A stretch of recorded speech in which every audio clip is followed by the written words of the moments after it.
کراچی کے حالات خراب ہوئے تو ہم شہر سے واپس اپنے گاؤں میں آ بسے۔ یہاں ہماری زمین تھی، بابا کاشتکاری کرنے لگے۔ یہاں کھیتوں میں گھومنے پھرنے کی آزادی تھی۔ ہمارے گھر کے برابر میں بابا جان کے ایک کزن کا گھر تھا۔ ان کو ہم تایا جی کہتے تھے۔ میں ان کے بچوں کے ساتھ کھیلنے جانے لگی۔ تایا کے بیٹے کا نام جنید تھا۔ میری اس کے ساتھ خوب بنتی تھی۔ جب اس نے پرائمری اسکول سے 5 جماعتیں مکمل کر لیں تو ہائی اسکول میں داخلہ لے لیا۔ یہ اسکول گھر سے کافی دور تھا۔ وہ کڑکتی دھوپ میں سائیکل پر ایک لمبا سفر طے کر کے اسکول جاتا تھا۔ اسے تعلیم حاصل کرنے کا شوق تھا، تبھی یہ کڑی تکلیف برداشت کرتا تھا۔ اسے شہر کے کالج میں داخلہ لینا تھا اور اپنا مستقبل بنانا تھا۔ جب وہ 8ویں کلاس میں پہنچا تو ہمارا حجاب ہو گیا، یعنی اب پہلے کی طرح نہیں مل سکتے تھے، آپس میں بات بھی نہیں کر سکتے تھے، کیونکہ گاؤں والوں کی نظروں میں ہم اب بڑے ہو گئے تھے۔ بڑوں کو ہمارے بڑے ہو جانے کا احساس ہو گیا تھا، مگر ہمارے جذبے تو بچپن کے دنوں جیسے معصوم تھے۔ ابھی ان پر اجنبیت کا رنگ نہیں چڑھا تھا۔ میرا اسکول جنید کے رستے میں پڑتا تھا۔ میں بے چینی سے اس کا انتظار کرتی، لیکن اس کی چھٹی دیر سے ہوتی تھی، تبھی میں اس کو دیکھ نہیں پاتی تھی۔ ایک دن ہمارے اسکول کی چھٹی ہوئی تو وہ مجھے نظر آ گیا۔ اس نے رک کر خیریت دریافت کی۔ میں نے ذرا ناراضگی کا اظہار کیا۔ کہا کہ تم کو کیا، کوئی مرے یا جیے، تمہاری بلا سے۔ وہ سمجھ گیا کہ میں اس سے نہ مل پانے کی وجہ سے خفا ہوں۔ تب اس نے وعدہ کیا کہ آئندہ اسکول سے جلد آیا کرے گا۔ اب وہ چھٹی سے 2 گھنٹے پہلے ہی اسکول سے نکل پڑتا، اور جب ہمارے اسکول کی چھٹی ہوتی تو ادھر سے گزرتا۔ تب ہم آگے جا کر برگد کے گھنے درخت تلے ٹھہر جاتے اور باتیں کرتے۔ 10-15 منٹ کی اس ملاقات کے لیے اسے روز اسکول سے بھاگنا پڑتا، یا پھر وہ بہانے سے چھٹی کر لیتا۔ گھر والے پوچھتے کہ کیا ہوا، تم اسکول سے اتنی جلدی کیسے آ گئے؟ وہ کہتا کہ آج ہمارے استاد نہیں آئے تھے، اس لیے واپس آ گیا۔ ان دنوں میں ایک نادان لڑکی تھی۔ یہ احساس نہ تھا کہ چند منٹ کی ملاقات کی خاطر بیچارے جنید کا کتنا نقصان کرا رہی ہوں۔ مسلسل اسکول سے بھاگنے اور روز روز چھٹیاں کرنے کی وجہ سے اس کا تعلیمی ریکارڈ خراب ہونے لگا۔ وہ ایک ہونہار طالب علم تھا۔ استاد اسے پیار کرتے تھے، مگر اب ان کی ڈانٹ سہنی پڑتی۔ تاہم وہ بھی نادان عمر میں تھا۔ اس کو اپنے تاریک ہوتے مستقبل کی کب پرواہ تھی؟ اس کو تو یہ پرواہ تھی کہ میں ناراض نہ ہو جاؤں۔ ہمارے گاؤں میں لڑکیاں نہر سے میٹھا پانی بھر کر لاتی تھیں۔ کبھی اور لڑکیاں بھی میرے ساتھ ہوتی اور کبھی میں اکیلی پانی بھرنے چلی جاتی۔ تب بھی مجھے جنید سے باتیں کرنے کا موقع مل جاتا، کیونکہ وہ اپنے آنگن سے دیکھ لیتا کہ میں اکیلی پانی بھرنے جا رہی ہوں۔ وہ میرے پیچھے آ جاتا۔ ہمارے گھروں کے بیچ کی دیوار اتنی اونچی نہ تھی، پنجوں کے بل کھڑے ہو کر ہمارے صحن میں جھانکا جا سکتا تھا۔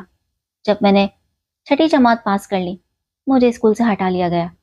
اب اپنی 6 سالہ بھتیجی کے ساتھ نہر سے پانی بھرنے جاتی تھی۔ اکثر نہر پر جنید اور میں ایک دوسرے کو دل کی باتیں سناتے۔ پہلے تو ہم بلا جھجک ایک دوسرے کو اپنے دل کی بات سناتے۔